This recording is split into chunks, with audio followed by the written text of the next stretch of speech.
Welcome to the Geekcentric podcast, and welcome to our spoiler-free review for Netflix's Cowboy Bebop. I think it's time we blow this scene. Get everybody in the stuff together. Okay, 3, 2, 1, let's jam.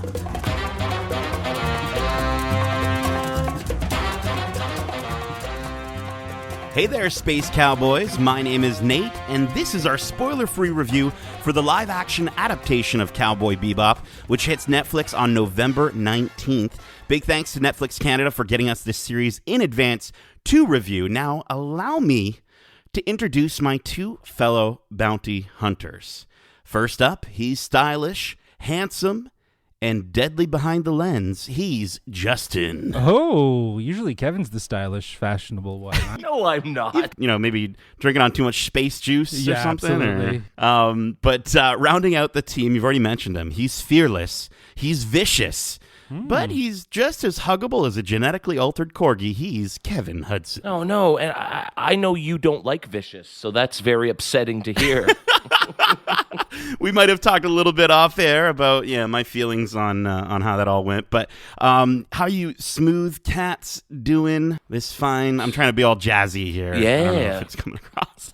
I'm ready for a cool trip to Mars. Absolutely. Yeah, let's do it. Let's go. Well, before we hop in the Bebop and watch another installment of Big Shot, let me give you some additional details on the bounty that is this series. Directed by Alex Garcia Lopez and Michael Cattleman, Cowboy Bebop is an action-packed space western about three bounty hunters, a.k.a. cowboys, all trying to outrun the past. As different as they are deadly, Spike Spiegel, played by John Cho, Jet Black, played by Mustafa Shakir, and Faye Valentine, played by Daniela Pineda, form a scrappy, snarky crew ready to hunt down the solar system's most dangerous criminals for the right price. But they can only kick and quip their way out of so many scuffles before their past finally catches up with them. All right, so let's blow this scene and get to the good, the bad, and the ugly. But let's start with the good. What did you Cowboys think about this first season? Well, I think that the show did a fantastic job of staying true to its original source material and its anime and really bringing this to live action. I absolutely love how it encapsulated that sort of retro futuristic vibe with the Western film noir aesthetic, and it just blended it all together. And I think that's probably one of its biggest successes, is how well it does that and really does create a mood and a vibe that is just so Cowboy Bebop, man. I think you nailed it there, Justin. It's definitely one of its finest achievements, but I think it's also at times one of its biggest problems, right? And obviously we'll get to that, but I think the show kind of fights between being a remake and a reboot, and I think it's strongest when it leans more towards being a reboot. Yes. But the fact that it's so faithful to the look and tone, and like the first episode is just, I think, one of the best sort of interpretations I've seen in a long time. I think the CGI is very colorful, and it gave me so many Speed Racer vibes, as we've talked about in the past on this podcast. And for me, that's a positive.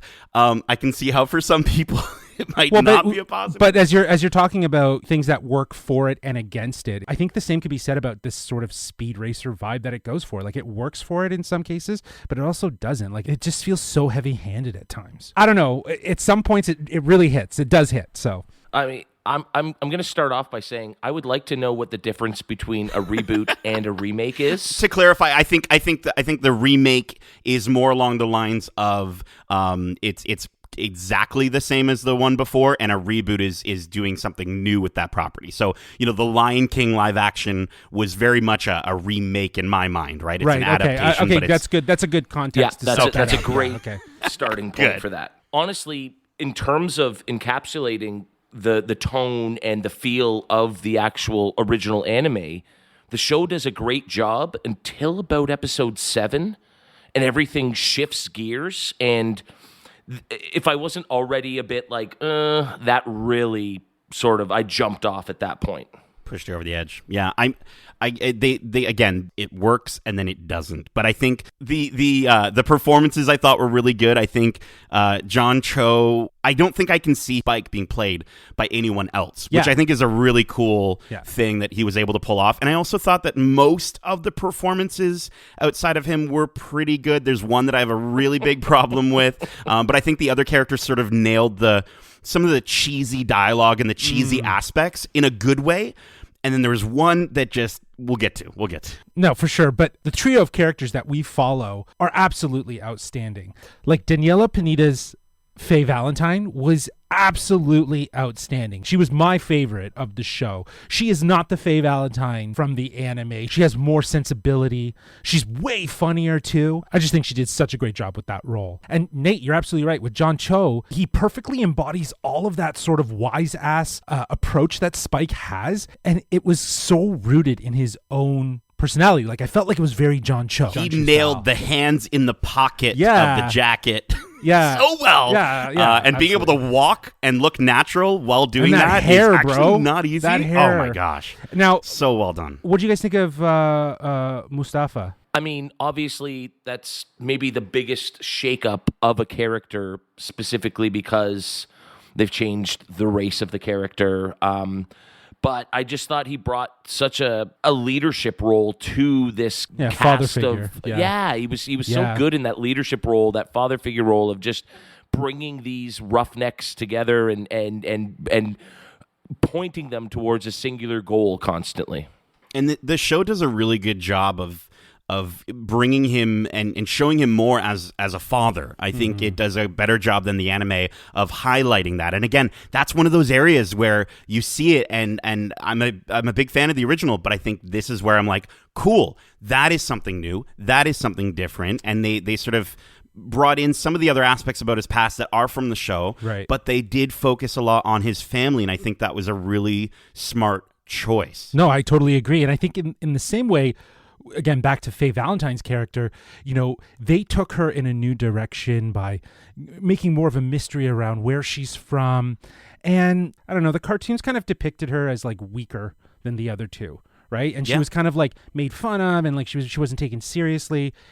Here it's done in the way that's more like big brothers to a little sister, and it seems more faithful to a better representation of what that relationship of this trio would look like. It just felt more of today. Absolutely. And speaking of more today, like for instance, her outfit is not she's not as the original sexualized anime, right? She's not as sexualized. But they did do I think there is a very specific moment in the show where they do show her utilizing that to her advantage. But they do it in a way that's respectful.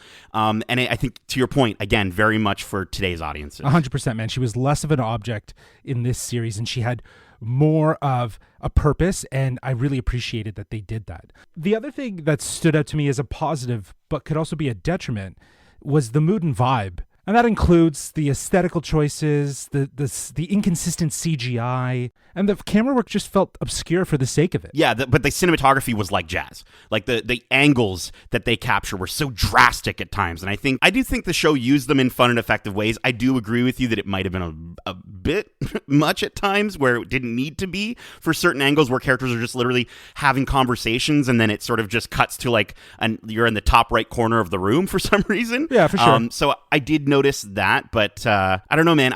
Speaking of the music, though, Yoko Kanno coming back to do obviously the original theme is there, but then all the rest of the music I thought was phenomenal. I kind of want this album, and I just couldn't stop listening to jazz as I was watching the show. And I mean, you always say, not always, but you often say, oh, I love this soundtrack, I love what's going on. Sure. And this was the first time where I was like, oh, I know Nate's gonna say it, and I totally agree, because I was jamming to these tunes. It had such a great vibe to it, the whole soundtrack. Yeah, I really enjoyed that part. Yeah, the soundtrack's fantastic, don't get me wrong. I think sometimes it was too heavy-handed, and in some cases it didn't really match with the picture. I get that might have been part of the sort of vibe that they were going for with the series, but I don't know, at parts, because of this sort of mashup, it felt like a soap opera. Sure. And especially in those last 3 episodes where I just really felt the story and everything going on took this tonal shift. The music didn't adapt to that shift.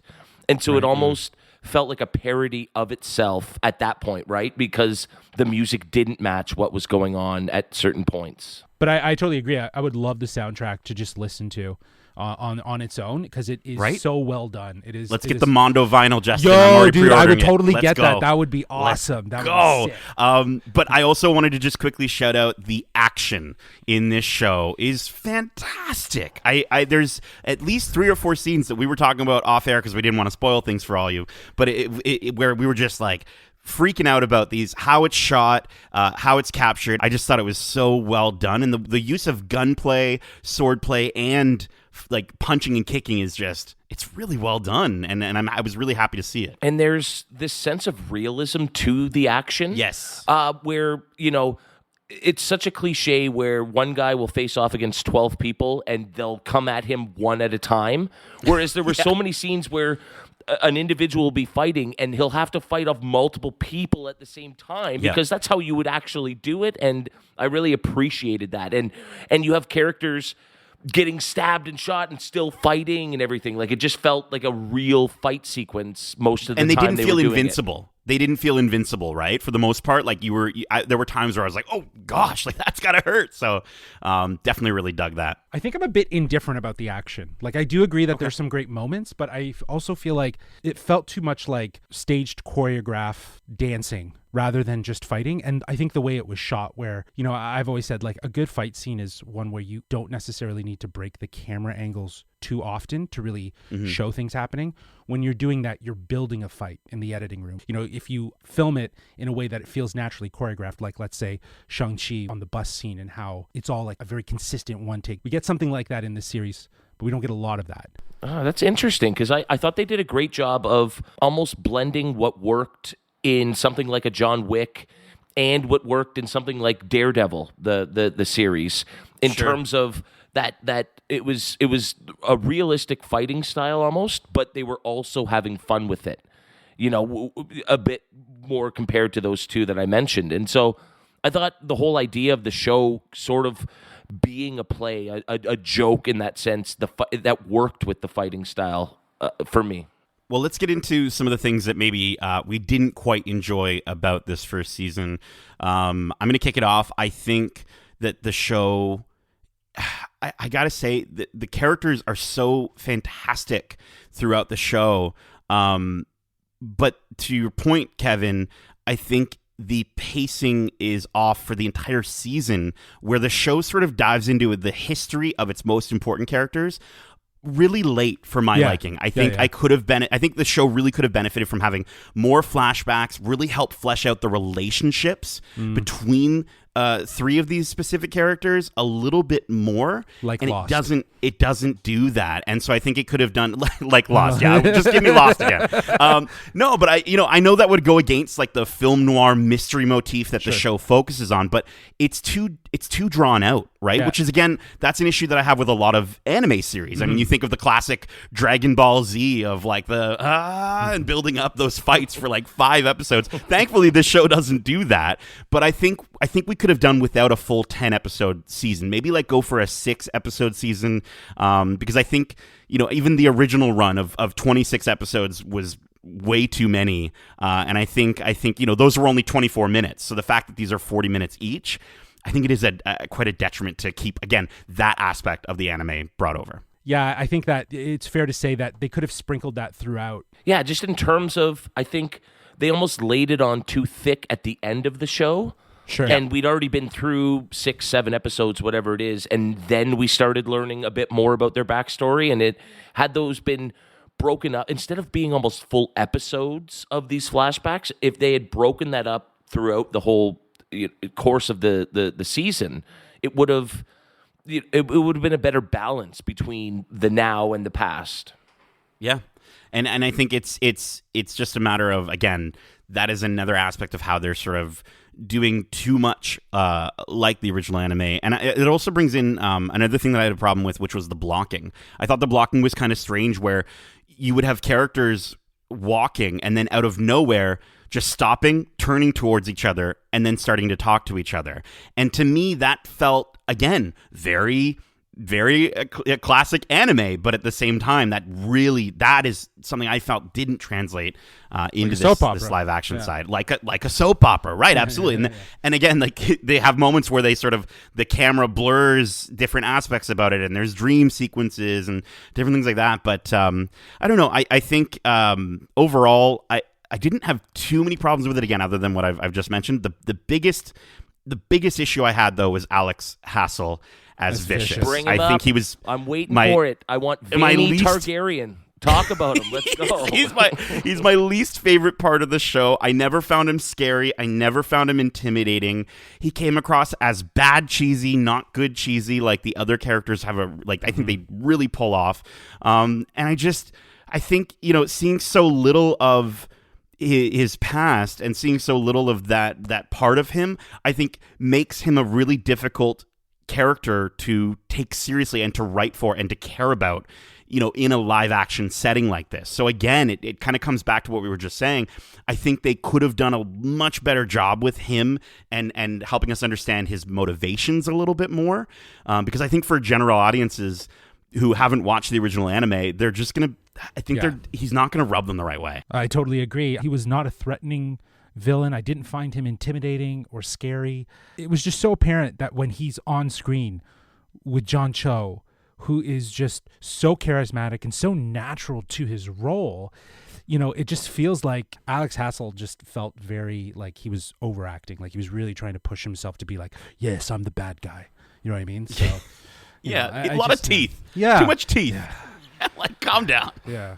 And I mean, that's a performance aspect that under-delivered. For me, to have John Noble, most people would know him from either the TV series Fringe or the Lord of the Rings movies as Denethor. Yeah, I think he's such a top-tier performer that, again, it's just one of those situations where you see someone like him and then you see some of the other performances on the show, especially with Alex, and it just really doesn't work. So, all right, well, let's say see you later, Cowboy, and give our final thoughts on and rating on this first season, which we're going to be rating on a scale of 1 to 5 bowls of bell peppers and beef. So, Kevin, why don't you kick us off with your rating? The show really perplexed me in the sense that, just listening to us now, we have very few, very reserved critiques about it, but something just felt off. I mean, again, the visual style's amazing, the music's amazing, the performances, for the most part, are amazing. And yet, I don't know if I've ever felt so unattached to something that I've watched ever before. I just could not find the will to care about what I was watching. And so getting through it all and as the story becomes a bit more complex, as we dive deeper into these characters, I just kept finding myself going, so what? And so it was really frustrating because, again, I couldn't point out a singular thing that didn't work for me, that I didn't think resonated. As a whole, the show just fell a bit flat to me. I just did not find myself enjoying it. And so at the end of the day, it seems like a really low score for something, again, with high praise for so much that went into it. I'm going to give this 2.4 out of 5 bowls of bell peppers and beef. Okay. All right. Justin, how about yourself? Right from the beginning, and that is, there's some things that work really well in its favor, and there's things that really work against it. The show immediately grabbed me with its retro-futuristic world, the noir Western style, with a little spice of samurai in there as well, and just an all-round fantastic soundtrack. And that's why I feel like this show really does excel at bringing the anime to life in such a beautiful way. And I really hope that there's a season 2. But with that, I do hope that they learn from this sort of pilot season of what to do differently. Maybe not to be so heavy-handed with all of these tropes that they feel sort of shoehorned in and more of the focus than the story. I think there needs to be a balance. And with that comes the pacing. I feel like, as we said, the pacing could have been handled better across 10 episodes. But it did have a thread and universe building elements to it. So I think I'm excited for season 2. I would love to see a season 2. I think yes, more so than anything else, the reason why I want to see a season 2 is because of the cast. They were fantastic. When the story starts to fail, it's the characters that really do come through. And I felt really connected to this trio of characters. I really liked their story. I liked the mystery around them. I think they did some really great things with making them different but still the same from the anime. Everything about this series just felt very refreshing and up to date. And I think that their dynamic really sold the idea of how Cowboy Bebop can be different as a live action series. So for that reason, I'm going to be giving this a 3.5 out of 5 Bell beef pepper bowl noodles. Can't remember it. Sure, that's close enough. That was close. I mean, if you make it like Jet Black makes it, it doesn't have any beef. So, yeah, it'll be interesting to see how audiences respond. I think fans of the original aren't going to be offended by it, which is awesome. I think they're actually probably going to gravitate towards it more positively, which is not something that often happens with live action adaptations. But I don't think it does enough to help people who didn't watch the original. It doesn't do enough to get them in, unfortunately. I mean, that's a great point. Who would you recommend this to other than fans of the original series? I don't know who I would recommend it to. And that's again, I think fans of action, mystery, crime genre, maybe. But again, I think because it does so much, which again is its biggest success and its biggest weakness, to stay faithful to the original anime, I think it could be jarring for some really sort of non-fans of the anime, or not maybe fans who maybe aren't fans of anime in general. I think length, pacing, and vicious aside, though, I personally really enjoyed my time with it, much like I did with the original anime. And I am intrigued to see if they do a season 2. I really hope they do, because I think it looks like they used pretty much almost all the material of the original anime in this first season. So I'm really excited to see how they can get really creative and really establish new things for these characters. Break away and from it all. Yeah. Right. And really reboot and focus on that reboot aspect, and give us new stories with these characters for people that really love the original. So I'm going to give this first season of Cowboy Bebop 4 out of 5 bowls of bell peppers and beef. I enjoyed my time. Yeah. Well, that is it for our spoiler-free review of Netflix's Cowboy Bebop. We hope you enjoyed it, and if you did, feel free to leave a 5-star review and write in to let us know if you thought it did, the original anime justice, or if it made you interested in checking out that original series.